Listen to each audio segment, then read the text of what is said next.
win, Mayor-elect Helena Moreno focuses on building her transition team. And as Sabrina Wilson reports, political observers say voters who overwhelmingly elected Moreno will expect results. New Orleans voters gave City Councilwoman Helena Moreno a new title, Mayor-elect.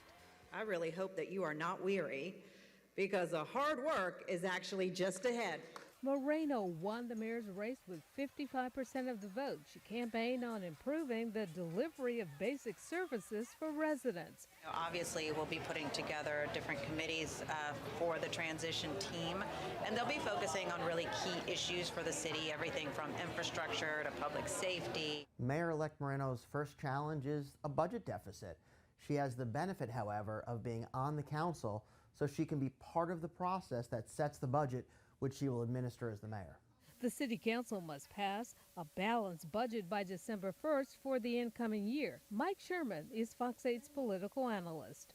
What can she realistically achieve in the first 100 days? The really big thing she could do in the first 100 days is a collection of little things. It's getting traffic signals working, grass cut, street lights fixed.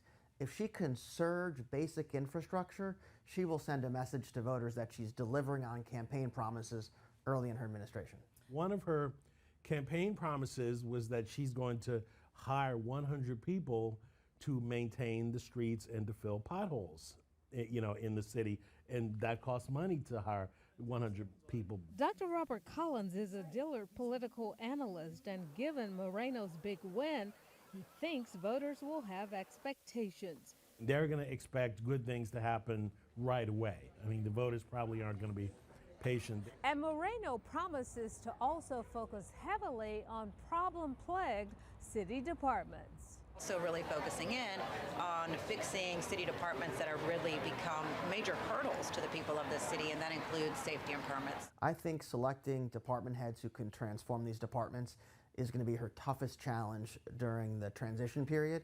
But Moreno doesn't need to focus on finding a new police chief. She said she plans to keep Superintendent Ann Kirkpatrick. And whether or not she will stay for the entire Moreno administration remains to be seen, but clearly that's not a day one crisis. Because she's the first Hispanic mayor in the history of New Orleans, so that's a historic first. So that made a lot of the national news. And then number two, former Vice President Kamala Harris said that she was a superstar.